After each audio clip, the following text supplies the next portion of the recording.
Coming up on today's show, Emma Pleasure is your pleasure coach, a yoga, meditation, and Tantra teacher and trainee sexologist. Emma's work combines spiritual ideology and practices with evidence-based knowledge and treatments with innovative, doable, pleasure-filled tools. Working with Emma in private sessions, events, and courses, you'll be held in a soft, sassy embrace that activates the highest vision for your most pleasurable, sexy, and sensual life. Welcome to Loving Without Boundaries, where we hear inspiring stories, share actionable advice, and talk about the challenges and the joys of ethical non-monogamy and polyamory. I'm your host, Kitty Shambliss. Coming up, my conversation with Emma Pleasure.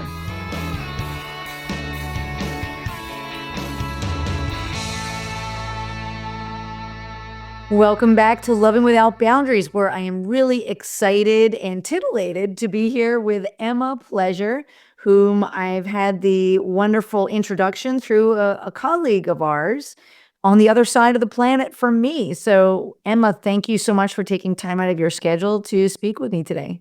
Thanks, Kitty. Awesome. So I'd love it if you would do it your own introduction in your own words so that people can get to know you and your work a little bit better.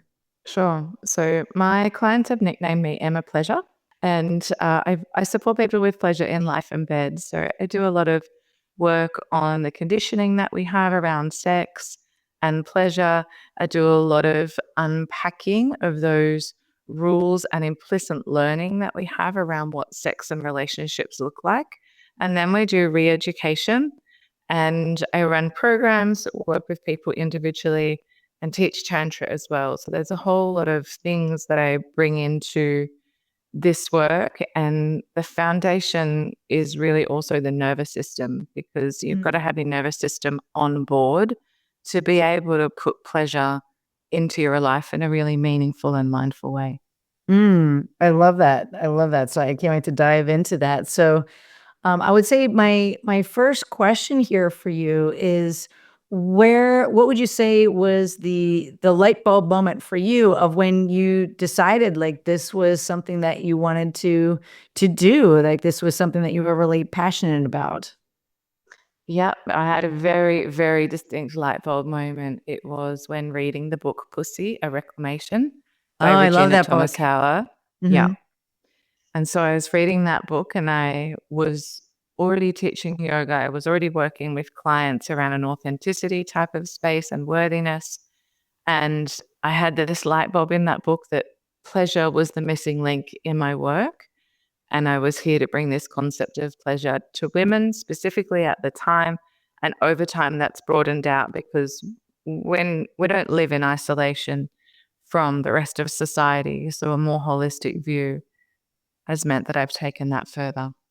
Wow. And how long ago was that?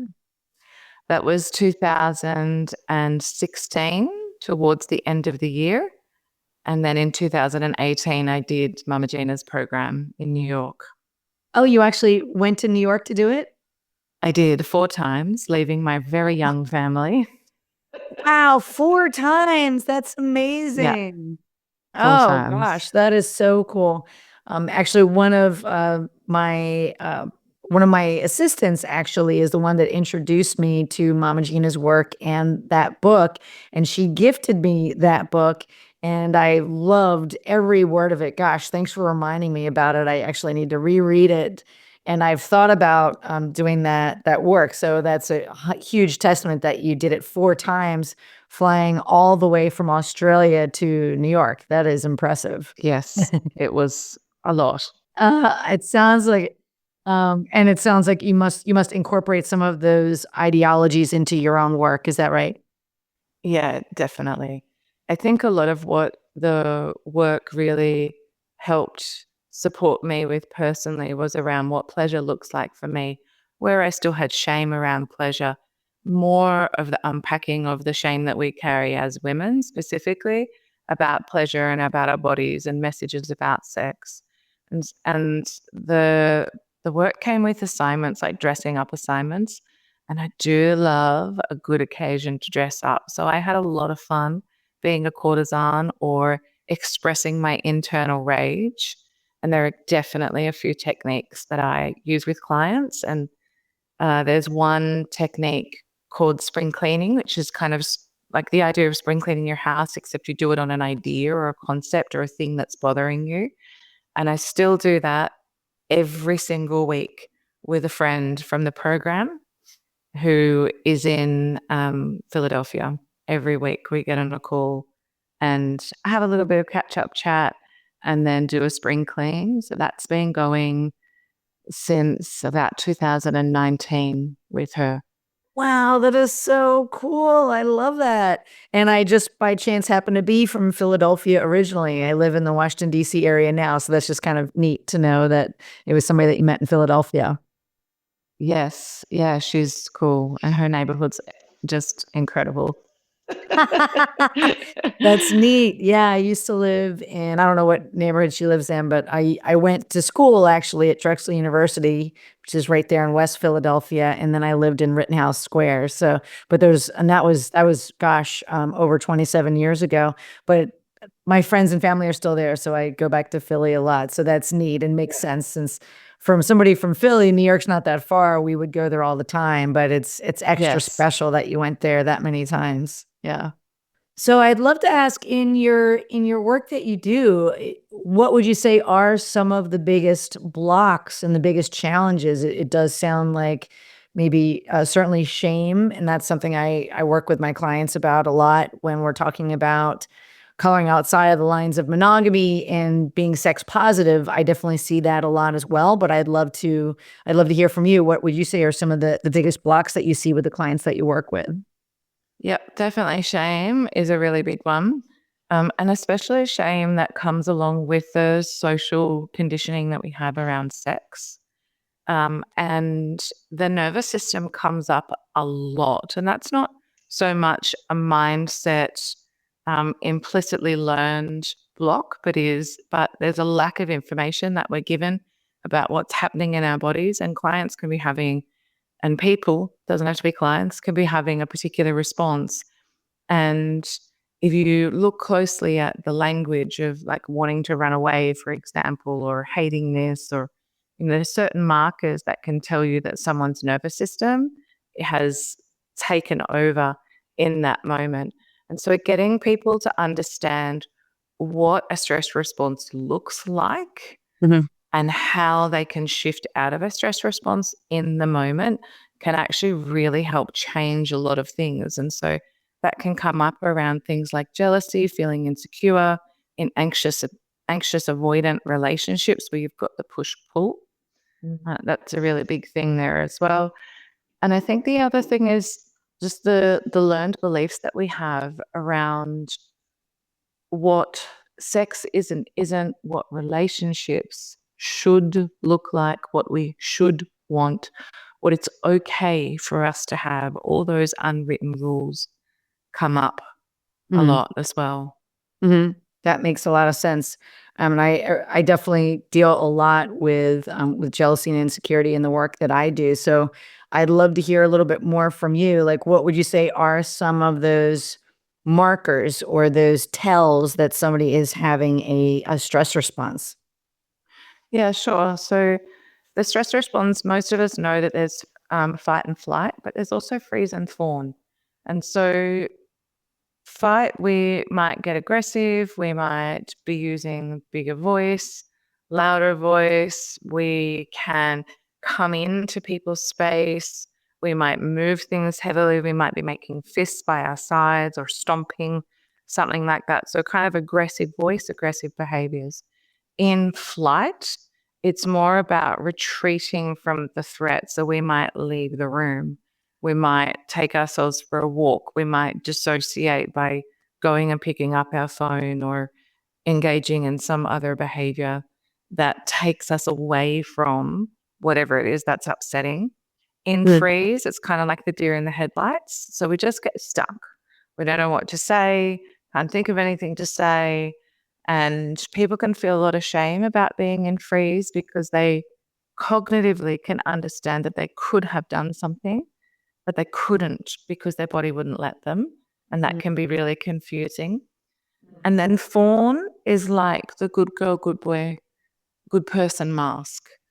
So we put this on when we don't want to show that we're upset. We don't want to give people ammunition. We pretend that everything's okay. And sometimes that can become so instinctual, we don't know that we're doing that.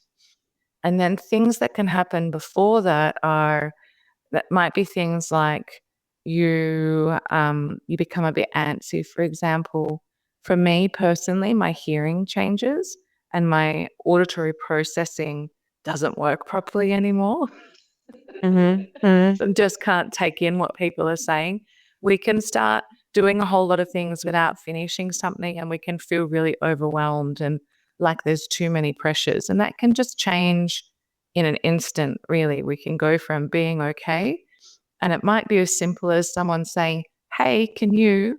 And you might notice that all of a sudden you're kind of blinking, don't really know where you are, not actually focused on what's happening. And those very subtle changes can be the first sign that you're dysregulating.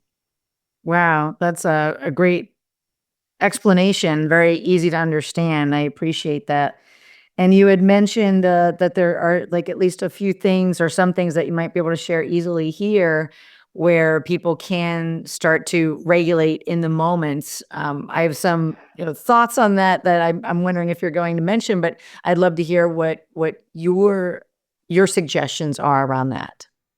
Yeah, sure. So there's one that is really, really effective that is called homolateral repatterning. And in the kinesiology world, it's called cross crawl. And you basically make sure you use both sides of the body at once. And what it does is when we go into a stress response, we have gone from the frontal lobes being dominant to the limbic system being dominant. And that means that the wires that are crossing over from one side of the frontal lobe to the other are no longer crossed over and working the way that we want them to. So when we use both sides of the body at once, we're firing up both sides of the brain, and the left side of the body is controlled by the right side of the brain. So it's automatically creating this crossed over. I'm making it cross with my fingers. People can't see that. Yeah, yeah. But yeah, so that automatically brings us back into that. So that technique is 20 marches of the same arm and leg and like swapping. So left side, right side, left side. And then you alternate 20 times. And then you do same side and then you alternate. A pair is 20. Or depending on how dysregulated you are, sometimes you need to do more. Long, slow, deep breaths, particularly your exhale, is another really good one. A 20-second long hug. You can hug yourself here. 20 seconds can feel like a really long time. So just breathe into that and allow yourself to actually receive and soften in that space. There's also things like a single sound like or ah, and similarly gargling, particularly icy water. So there's endings of the vagus nerve in the back of the throat that are being stimulated by both of those. And you can put your finger in your earlobe and pull down slightly. And there's another ending of the vagus nerve there. Some of these might feel awkward. Like if you're sitting in a meeting, for example, and you realize you've been dysregulated, you can't just get up and get a glass of water. Right. And start gargling or umming and ahhing. But you can just, like instead of marching on the spot, you can just flick your fingers and toes. And most people wouldn't notice that you're doing that. You could make it look like you're moving a pen or something like that. And then you can also lie flat. The vagus nerve loves to be horizontal. It really loves to be horizontal. And so practices like a yin yoga, for example, if you're going through a really stressful period where there's lots of activation, it can be hard to be still. But if you can hold yourself through that and you can have your back flat for a period of time, you can even pop your legs up the wall and read a book or listen to Kitty's podcast. There you go. Things like that can really help as well. Mm-hmm. That's fascinating. Thank you for just walking us through those. Those are really interesting. And I appreciate you mentioning something that you could do, say, if you were in a meeting and you realized that you were getting dysregulated, which I can definitely remember from my corporate life before becoming a coach. And just to the very first one, the cross crawl, just to make sure I was understanding Yeah. it for our listeners, you said 20 marches, and that was with using like your same arm and leg going forward, meaning like you're kind of doing the opposite of what we would do naturally. Is that right? That's right. So you swap it. So what you're doing is you go left arm, left leg together, and that's making the right side of the brain light up. And then you do right arm, right leg together, and then that's making the left side of the brain light up. And so you do 20 of those, and then you march normally for 20, which feels really weird when you change back to normal. It's Yeah. quite strange. And so when you're doing both sides at the same time, it means both sides of your brain are lighting up together. And so if you've ever looked at the middle of a brain, like the cross section of a brain, and there's that smooth section through the center that kind of almost looks like the shape of an earlobe, but laid horizontally, that is smooth because so many wires are crossing over there. And so what we're doing is we're getting those wires working and talking again. So That's what the fascinating. theory is. It really is, isn't it? And it's amazing that there's something that it's so effective. It's just profound. So that's another one that you can do a lot. Like if I see someone who is nervous system dominant, then that would be something that I would say pair that with breakfast, lunch, and dinner, because every time you do it, you're bringing your nervous system back to some type of more regulated baseline, and you're creating more resilience in the nervous system.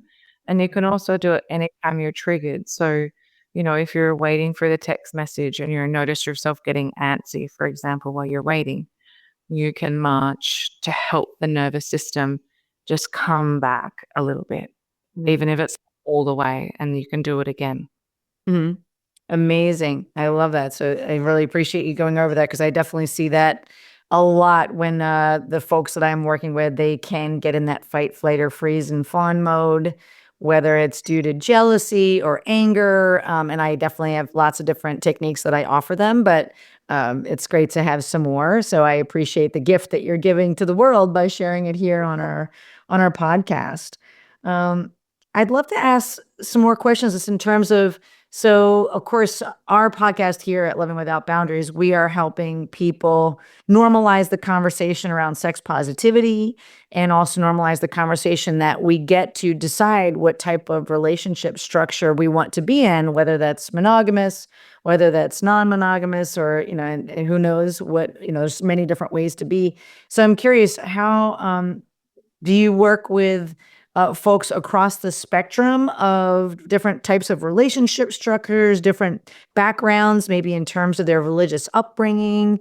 I joke around often that I am a recovering Catholic, so there was lots of shame that I needed to release to get to the place that I do the work that I do now. So I'd love to hear a little bit more about that from you, like the cross section of people that come to you to work with you. Yep, it's absolutely a mix of all of the above. Absolutely. And Catholic shame is quite a big topic for a lot of people, and I resonate with that as well personally. And it's really interesting to me that it often comes in waves. So I'll have, a group of people will come who, not knowing each other, but they have the same theme running through what it is they want to work with. Or there's, I have 5 people who come at once, and shame is the thing that we're working on, or it might be opening up the conversation towards a non-monogamous relationship. And so it's really interesting to see those different areas actually come through similarly in one point of time. But yes, all of the above. Yeah, that makes a lot of sense. And I'm curious, since you've been doing this work for years now, have you noticed an uptick in your work in people who maybe aren't practicing traditional monogamy, and the folks that are coming to you seeking help? Yeah, definitely. And I'm especially noticing that in people who have become divorced after they're raising their children and then they're starting to date again.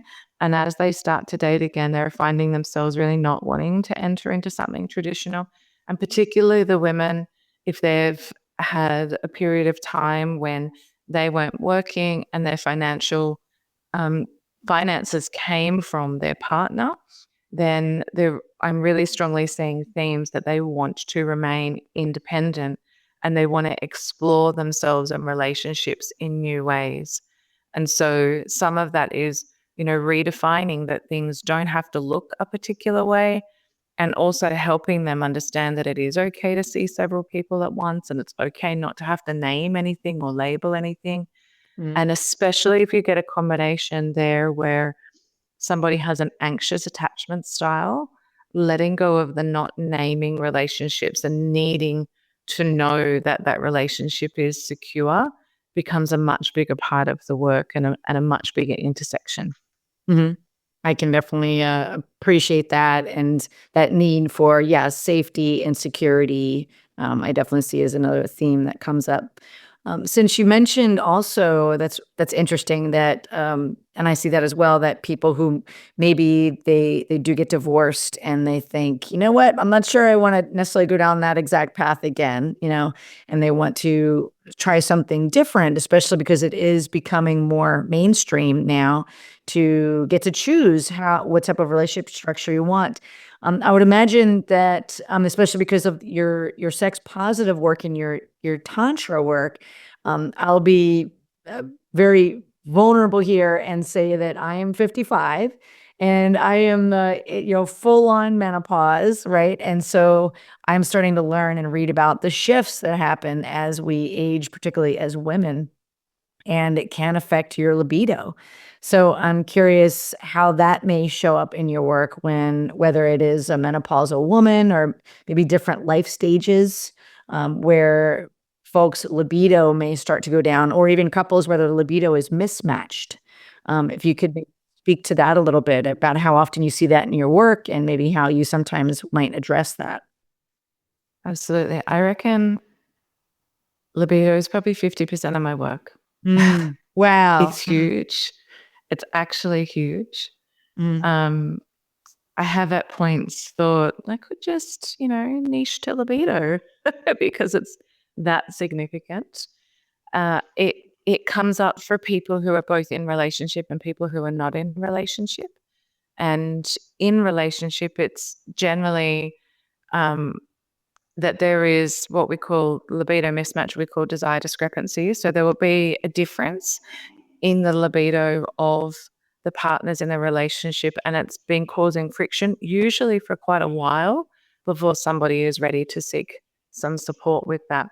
Sometimes there can be a big cycle of shame because we don't see in the media around us, we don't see libido styles that are not spontaneous. We only see people who are ready to go, they're ready to go now, and the sex is passionate and it's on and everyone comes together.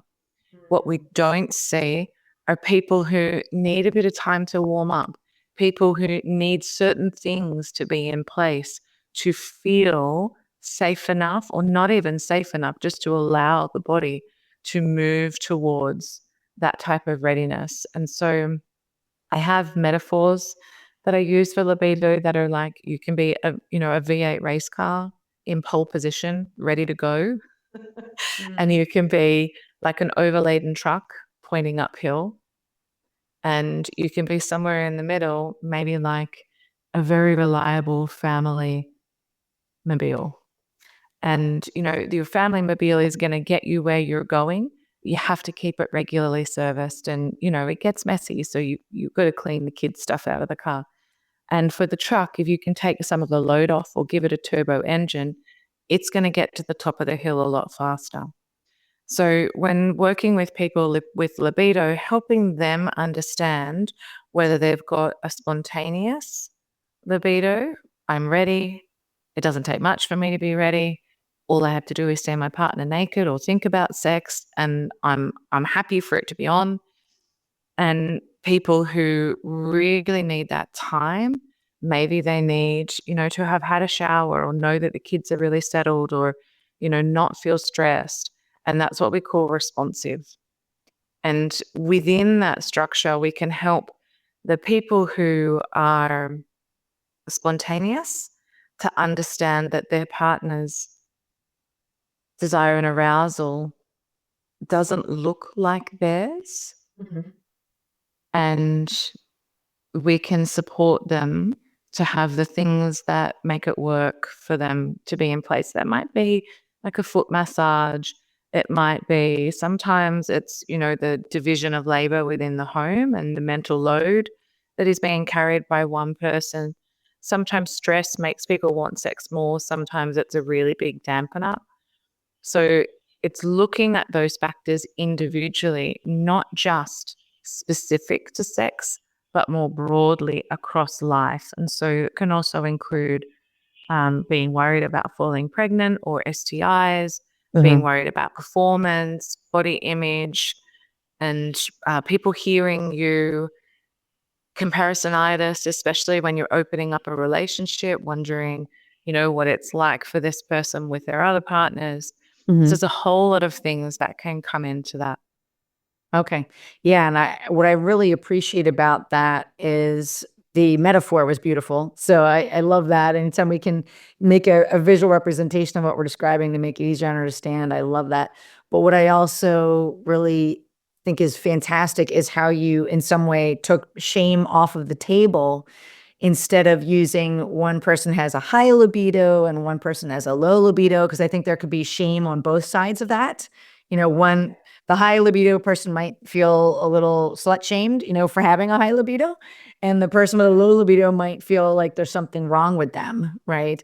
Um, so what I love about that is instead changing the word to spontaneous versus responsive, just kind of meaning like some people have brown hair, some people have blonde hair, and it's just a part of our humanity that we might be at different places and also different places during different periods of our lives. Yep. Um, Yep. yeah, and one question Absolutely. yeah. And one question I have for you on that as well is, especially since you do also deal with monogamous couples, whereas I'm often dealing with couples who are non-monogamous, is what about the couple that comes to you and says, are we doomed because, one of us is more of a spontaneous person when it comes to sex and the other person is more responsive? Like, what do we do? I mean, I would especially think if they're monogamous, that would even be a bigger issue. But I even see it even with Yep. non-monogamous folks. Like if they're husband and wife, they may be looking to practice consensual non-monogamy to kind of fix the problem. And in some ways it helps. But they still want their connection to be healthy. So I'd love to hear any of your thoughts on that. Yeah, I think you raised some really great points there that libido can change with different life stages, and sometimes bringing novelty in can also create some shifts in libido as well. And there is a whole body of research around women in particular wanting novelty. And so things can become a bit stale, and especially for a responsive style, that can slow things down. So one way we can think about this too is good sex makes us want more good sex. And when things start to get in the way and frequency drops off, or, we've had several sessions in a row that weren't quite as desirable, there is less implicit reason for us to seek that again, just in the way our internal body kind of processes that. And the different stages can actually have a really big impact. So when somebody comes and they're asking, are we doomed? The first things that I will look at are whether they have a responsive desire style or a spontaneous. Also acknowledging that people with responsive styles can look like they have a spontaneous style when all the things are in the right place. And then from there, looking at the life stage, what is impacting them. So having a very young family is very often a period where sex will slow down because the people are tired. Babies wake up a lot. That we often have children sleeping in our beds. We have, one person who's home, maybe not getting out, at least for the first little while. There's a whole lot of changes that happen. Priorities shift and change. For women, if they're breastfeeding, their body means something different to them. So that period of life often brings with it a lot of changes to the sexual relationship of people. And once we look at, what is happening in the broader picture of your relationship, what's happening for both people, what are the things that help you to understand what you need for your desire and arousal. So the dual control model is excellent here. Brakes and accelerators, exactly like a car. Brakes stop me, accelerators help me go and flow. And so understanding what those unique things are and then helping the couple work together so that those things can sometimes be slowed down a little. If somebody has a lot of spontaneous desire, we can kind of help them understand how they can manage that through the cues that they're getting. And for someone whose desire is more responsive, we can help to lift that a little bit. So it's not necessarily doom and gloom at all. It can definitely be rebuilt. Definitely. It's understanding how to work together. And I guess also, like, we might have different dietary needs, but we can still find a place where we can eat a meal together. It doesn't stop us just because someone's vegan and celiac doesn't mean, we can't both have pizza. I love that metaphor as well. Thank you for all of that. That I think will give a lot of people hope who might be listening to the call. So that's amazing. I'd love to. Before we started recording, we were talking about how some of the concepts with Tantra could help folks maybe move into compersion. And anyone who's not that familiar with that word, compersion refers to sympathetic and empathetic joy and happiness when your partner is finding joy being with potentially somebody else. As some people think of it as the opposite of jealousy, but it's simply just, I think of it as more of an emotion. That's like the other side of the coin of jealousy. But I'd love to hear your thoughts about how your Tantra work can help folks move more into compersion potentially. Yeah, Tantra is so beautiful and really often misunderstood. So if you look up Tantra on the internet, you're going to get 20 pages that are all about sex magic. And Tantra is so much bigger than that. Tantra is the way of the heart through the body. And it has an element that supports sexual awareness and awakening and enlightenment. So when we look at Tantra as being the way of the heart through the body, what we continually develop within ourselves is an awareness of self, who we are in this moment, what we bring to this interaction. And with that awareness, we then come into that interaction. And so when I often teach Tantra at festivals. And so we'll do that before every single practice that we share. We pause for about a minute and notice whatever it is that's arising in us. So we might feel nervous because we're going to do something that we don't even know what it is yet. We're going to share that with someone that we don't know. We're doing this crazy thing in a room with 100 people with some of you've never met before. Right? So there's all these things that come up, but maybe we also notice, that we have some love and we have some acceptance and some softness. And so when we come into this practice of know thyself, we can more easily work with our metacognition, or the part of us that is holding some part of us that's in discomfort. So it can really help us with the unmet need that might be showing up, that might cause the jealousy, for example. And then if we bring Tantra as practices, different techniques, like we can think about like yoga, for example, being a big philosophy. And within that philosophy, we've got the asanas and we've got breath work and we've got focus and we've got meditation. And Tantra is a little bit the same. There's an overarching philosophy that means we can have, for example, tantric sex without that meaning we have to do particular positions or techniques. If you bring more intention, that is tantric sex.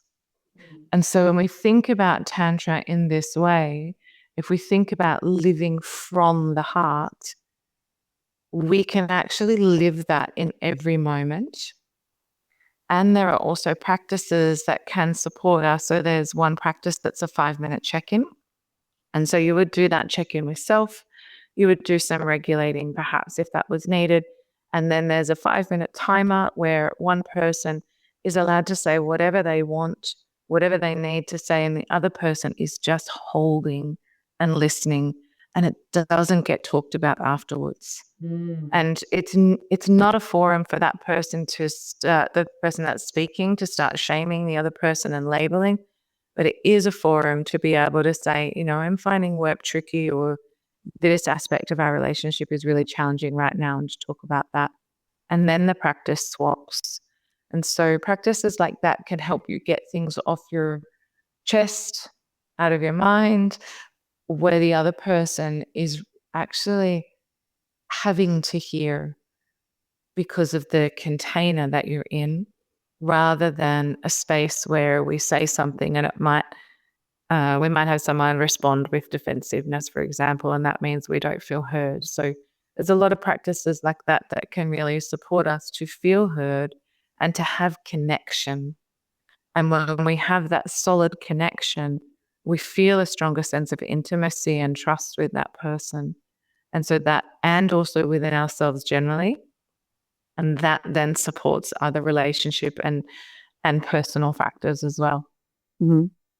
That's beautiful. And thanks for giving that overview. I love that idea of just really having that intention that you're bringing, as well as getting in touch with your heart through the body. That's really beautiful. And as well as that 5-minute practice of kind of giving each other some space and creating that safe container. That's awesome. Well, I've absolutely loved getting to know you so far, and I'd love to just, as we start to wind up, is there anything you would like to share with our listeners, whether it's a philosophy, or is there any question that I didn't ask you that you would like to share here? I guess one thing that I love to work with is the idea of make it doable. So like Marie Forleo has everything is figure outable. And I think, if we're trying to change and shift things for ourselves, then sometimes we can really go for a big piece of pie and set ourselves up to fail. And if we, instead of, going for something that is maybe the pie in the sky straight away, it's okay to make the changes be small and sustainable. And the smaller and more sustainable they are, and the more that you can build them into your everyday life, the more likely it is that you're going to continue with those. And so like 1% changes are enough. That's a change. And you're not going backwards either. Sometimes we have a lot of things that come up for us and we think, oh, why am I here? I thought I'd gotten over this. You're not going backwards, just looking. You're being given an opportunity to look at that thing, experience that thing from a new place of knowledge or embodiment, a new awareness. And so we can see it from different perspective. We can move through it differently. But it doesn't mean you're going backwards at all. So I think taking the shame out of that is really, really important. We're going to have things pop up from time to time. And so holding ourselves through that becomes so much a part of the work, no matter whether we're working with sexuality or relationships or parenting or in our workplace. Mm-hmm. Yeah. Yes. Yeah. I really align with that very deeply. I often say to the beautiful folks that I have the honor to work with, that sometimes the journey will look like you're taking 5 steps forward and 2 steps back, but that doesn't mean you're going backward. We're looking for the trend line, the progress line to be going up. And of course, you're not going to do everything absolutely perfectly at 10 out of 10 every single time. That's how we learn, right? Is getting out of our comfort zone. Where we can get lost is, like you said, shaming ourselves or beating ourselves up for being human, as we learn. Yeah. We learn new skills all the time. And, you might I think metaphors can really paint a picture. I'm sorry if it's tedious. No, I love metaphors. I love metaphors. And I often think about learning new skills, like, learning to cook, for example. So I am a relatively good cook, and sometimes I still burn toast. That doesn't mean I'm a bad cook because I burnt toast this particular day. And we also don't expect somebody who's learning to cook to then suddenly produce a 3-course meal. Whereas when it comes to personal development, sometimes we can expect that of ourselves. We expect that we've gone from, okay, I can make myself toast, I can make myself scrambled eggs, I can cut things to do a stir fried or a fried rice, and now all of a sudden we want to coordinate a roast dinner. There's so many different things going on there. So giving ourselves the grace to actually be on a learning journey and to experience that from a place of just awareness and compassion for self can be really helpful. So beautifully said. Thank you for everything that you shared here.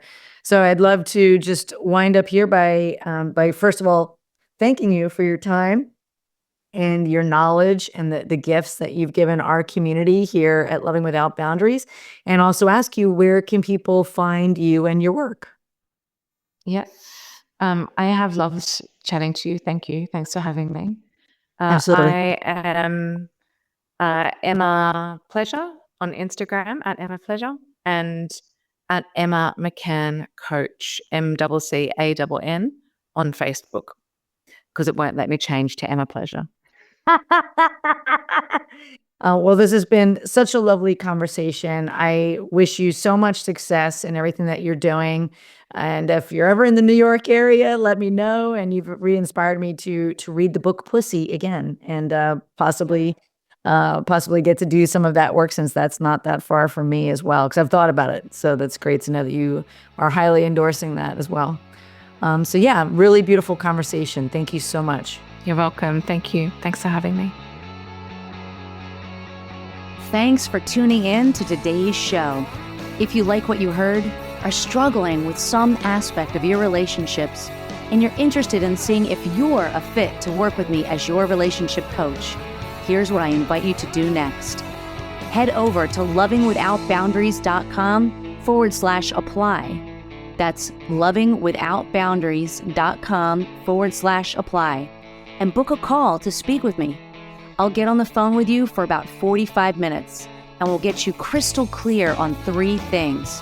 Number 1, exactly what's not working well in your relationships right now. Number 2, ideally where you'd like to be and what might be getting in the way.